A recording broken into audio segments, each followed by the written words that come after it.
সম্মানিত সাংবাদিক বন্ধুগণ, উপস্থিত বাংলাদেশ জামাত ইসলামীর কেন্দ্রীয় নেতৃবৃন্দ, আলহামদুলিল্লাহ আজকে বাংলাদেশের জন্য, এই জাতির জন্য খুবই গুরুত্বপূর্ণ একটি দিন।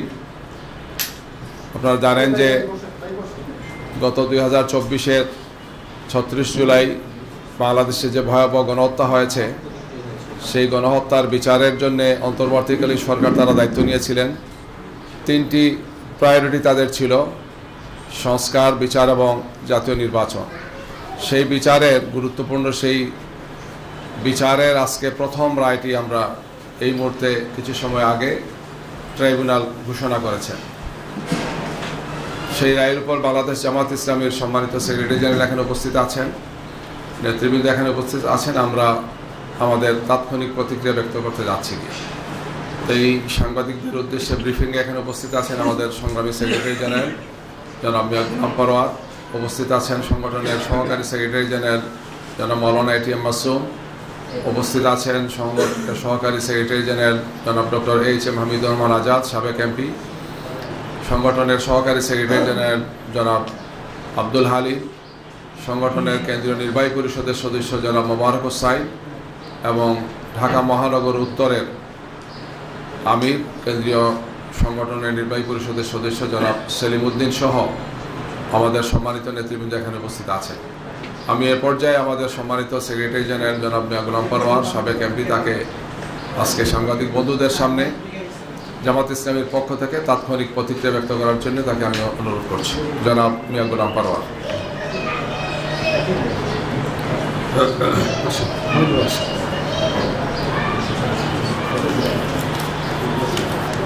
আসসালামু আলাইকুম ওয়া রাহমাতুল্লাহি ওয়া বারাকাতুহু।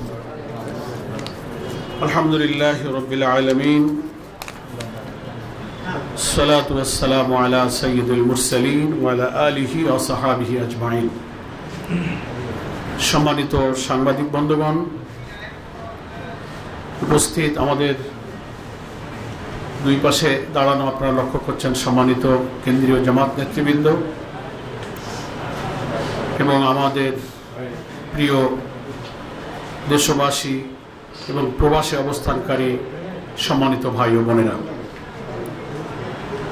আজকে বাংলাদেশের রাজনীতি, আইনের শাসন এবং বিচারের ইতিহাসে একটা গুরুত্বপূর্ণ দিন। 2024-এর জুলাই আগস্টের ছাত্র গণ অভ্যুত্থানের যে ঐতিহাসিক রাজনৈতিক পরিবর্তন, আমাদের প্রায় 1400 ছাত্র জনতার জীবন, প্রায় 40,000 ছাত্র জনতার আহত, ক্ষতবিক্ষত, রক্তাক্ত স্মৃতি নিয়ে যারা আজও বেঁচে আছেন, তাদের এই আত্মত্যাগের ঐতিহাসিক অবদানকে আমি শ্রদ্ধার সাথে স্মরণ করছি। গুরুত্বপূর্ণ দিন বিচারের দৃষ্টিতে এই কারণে আমরা বলছি যে দেশের 18 কোটি মানুষের যে আকাঙ্ক্ষা, যে গণ আকাঙ্ক্ষা ছিল যে ঘৃণ্য মানবতা বিরোধী অপরাধীদের বিচার এই অন্তর্বর্তীকালীন সরকারের দায়িত্ব পালনকালে দৃশ্যমান করতে হবে জাতীয় নির্বাচনের পূর্বে। এটা ছিল আমাদের অন্যতম দাবি। আংশিক হলেও আজকে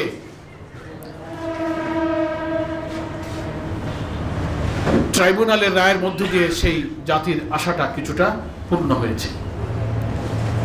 সেজন্য বাংলাদেশ জামাত ইসলামীর পক্ষ থেকে আমাদের তাৎক্ষণিক প্রতিক্রিয়া সম্পর্কে 2-4টি কথা আপনাদের ক্ষেত্রে আমি পেশ করছি। প্রথম কথা হলো, বাংলাদেশের ইতিহাসে অনেক কারণে আজকের দিনটি গুরুত্বপূর্ণ। তার মধ্যে অন্যতম হলো কোনো একজন সরকার প্রধানের সর্বোচ্চ সাজা। এটা বাংলাদেশের ইতিহাসেই প্রথম। এটা স্মরণীয় হয়ে থাকবে। এবং আপনারা দেখেছেন, আমারও আজকে রায়, দীর্ঘ সময় ধরে যে বিচারকরা রায় পড়েছেন, সেখানে ফুটে উঠেছে যে অপরাধীরা কি পরিমাণ নিষ্ঠুর, ঘৃণ্য, প্রতিহিংসামূলক অপরাধ করেছে। তাদের পত্রপত্রিকা, অডিও, ভিডিও, তাদের টেলিফোনিক কনভারসেশনের যে সমস্ত তথ্য হুবহু ট্রাইব্যুনালে প্রমাণিত হয়েছে, রায়ের মধ্যে কিন্তু কোট আনকোট সেগুলো পড়ে শোনানো হয়েছে। আমরা বিস্মিত হয়েছি, জাতি বিস্মিত হয়েছে। ফলে আমরা মনে করি এই বিচারের ব্যাপারে কোনো প্রশ্ন তোলার সুযোগ কারো নেই, কারণ বিচার স্বচ্ছ হয়েছে, নিরপেক্ষ হয়েছে, আন্তর্জাতিক মানের হয়েছে। এর আগে মানবতা বিরোধী অপরাধের নামে জামাত ইসলামীর প্রিয় নেতৃবৃন্দের ব্যাপারে যে বিচার হয়েছে ট্রাইব্যুনালে, সেই বিচার নিয়ে শুধু বাংলাদেশ নয়, সারা দুনিয়াতে এটা প্রশ্নবিদ্ধ, আন্তর্জাতিক মানের হয়নি। সে বিচারের বাদী সাজানো, এজাহার সাজানো, মামলা সাজানো, সাক্ষী সাজানো, বিচারক সাজানো, রায় সাজানো, আদালতের চত্বর থেকে সাক্ষীকে গুম করা, বিদেশ থেকে রায় লিখে দিয়ে ডিকটেট করা, স্কাইপে কেলেঙ্কারি, সেই বিচার ব্রিটিশ আদালতে এরকমই একটা বিচারের জাজমেন্ট দিতে গিয়ে সেখানে বলা হয়েছে জেনোসাইড অফ জাস্টিস।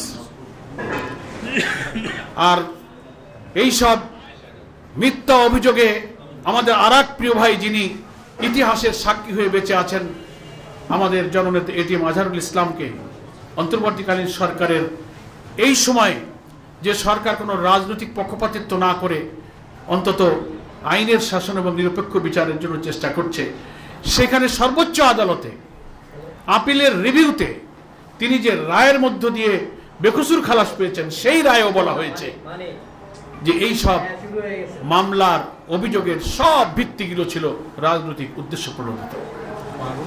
আমরা জানি না আমাদের যে প্রিয় নেতৃবৃন্দকে আমরা হারিয়েছি, তারা যদি বেঁচে থাকতেন, ইতিহাসের এই জঘন্য মিথ্যাচার, যেটাকে জেনোসাইড অফ জাস্টিস বলা হয়েছে, বিশ্বের সবচেয়ে গণতান্ত্রিক দেশ বলে পরিচিত ব্রিটেনের আদালতে, কিন্তু আমরা তো সেই নেতৃবৃন্দকে আর ফিরে পাবো না, তাদের উপরে জুলুম করা হয়েছে। সেই বিচার ছিল ইতিহাসের শ্রেষ্ঠ মিথ্যাচার। কিন্তু আজকে যে রায় পাওয়া গেল, এই বিচার হচ্ছে যথার্থ, নিরপেক্ষ, স্বচ্ছ এবং প্রশ্নাতীত একটা বিচার এ জাতি পেয়েছে। এবং এই বিচারের মধ্য দিয়ে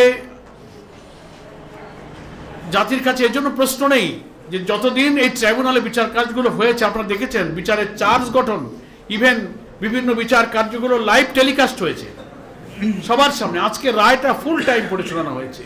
এদেশে এই ট্রাইব্যুনালের রায় তো এইভাবে কখনো ক্যামেরাতে লাইভ টেলিকাস্ট হয়ে সারা পৃথিবী দেখার সুযোগ কখনো পায়নি। একটা ট্রান্সপারেন্ট, একটা স্বচ্ছ জাজমেন্ট এই জাতি পেয়েছে। তো আমরা মনে করি সোশ্যাল মিডিয়া, গণমাধ্যমে সব কিছু প্রচার করেছে।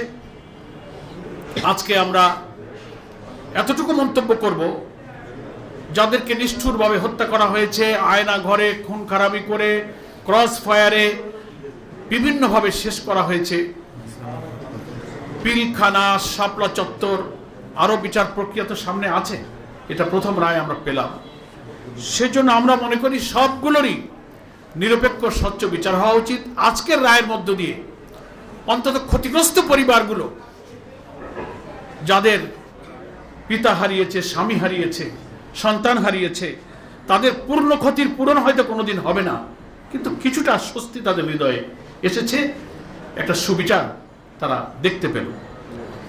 এজন্য রাষ্ট্র বা সরকার, তার কোনো প্রধান, কোনো কর্তা ব্যক্তি, রাজনৈতিক কোনো বড় নেতা যতই ক্ষমতাবান হোক, তারা যে আইন এবং বিচারের ঊর্ধ্বে নয়, এ রায়ের মধ্যে দিয়ে আজকে সেটি প্রতিষ্ঠিত হল। আমি মনে করি ভবিষ্যতে বাংলাদেশের যারা জুডিশিয়ারিতে থাকবেন, ম্যাজিস্ট্রেসিতে থাকবেন, বিচারের এই বিরাট জিম্মাদারি সৃষ্টিকর্তার পক্ষ থেকে মানুষের জীবন মৃত্যুর ফয়সালার মতো দুনিয়ার বিচারের দায়িত্ব যারা গ্রহণ করবেন, এই রায় থেকে এই বিচারকদের, প্রসিকিউশনে যারা ছিলেন, তাদের দৃঢ়তা, সাহসিকতা থেকে শিক্ষা গ্রহণ করা উচিত, যেন আমাদের দেশে আর কখনো বিচারক হোক, প্রশাসক হোক, কেউ যেন ফ্যাসিবাদী না হয়ে ওঠেন, কর্তৃত্ববাদী না হয়ে ওঠেন, অত্যাচারী না হয়ে ওঠেন। আল্লাহ রাসূল সাল্লাল্লাহু আলাইহি ওয়াসাল্লাম হাদিস শরীফের মধ্যে বলেছেন যে 7 শ্রেণীর মানুষ কিয়ামতের কঠিন দিনে আল্লাহর আরশের ছায়া পাবেন, তার মধ্যে একটা শ্রেণী হলো ন্যায় বিচারক, সুলতানুল আদল বলা হয়েছে। এটা মনে থাকে না বিচারকদের, তো এটা জাতির জন্য একটা শিক্ষা হয়ে থাকবে। বিচারকে ঘিরে সারা দেশে কয়েকদিন যে নাশকতা, রায়ের ঘোষণার কথা, রায়ের দিনকে আজকে কেন্দ্র করে ককটেল নিক্ষেপ, গাড়ি পোড়ানো, বিভিন্ন জায়গায় অবরোধ সৃষ্টি করার যে সমস্ত পায়তারা করা হয়েছে, জাতি সেগুলো প্রত্যাখ্যান করেছে, জাতি সেটা গ্রহণ করেনি। তাদের সাথে এদেশের রাজনীতি আর যায় না। ফলে মৃত্যুদণ্ডপ্রাপ্ত আসামিকে, এখন তো মৃত্যুদণ্ডপ্রাপ্ত যাদের রায় হলো তারা এখন কিন্তু পলাতক। এই পলাতক মৃত্যুদণ্ডপ্রাপ্ত আসামিকে যারা আশ্রয় দিয়েছেন, আমরা মনে করি এই ঘৃণ্য অপরাধীদের পক্ষে তারা অবলম্বন করেছেন। আন্তর্জাতিক সকল আইনের তাদের পরিপন্থী। আমরা দাবি করব তাদের অবশ্যই বাংলাদেশে ফেরত দিতে হবে এবং আইনের কাছে তাদেরকে সোপর্দ করতে হবে। গণতন্ত্রের দাবি করলে, সৎ প্রতিবেশী সুলভ আচরণ দাবি করলে, সৌহার্দ্যপূর্ণ সম্পর্কের দাবিদার প্রতিবেশী হলে এটি হচ্ছে তার প্রথম দায়িত্ব। একজন পলাতক মৃত্যুদণ্ডপ্রাপ্ত আসামিকে আর বিলম্ব না করে তাকে আইনের কাছে সোপর্দ করা উচিত। সম্মানিত সাংবাদিক বন্ধুগণ, আমরা আর দীর্ঘ বক্তব্য আমরা দিব না। আপনাদের সকলকে ধন্যবাদ জানাই। আপনারা দীর্ঘ সময় ধরে এখানে অপেক্ষা করেছেন।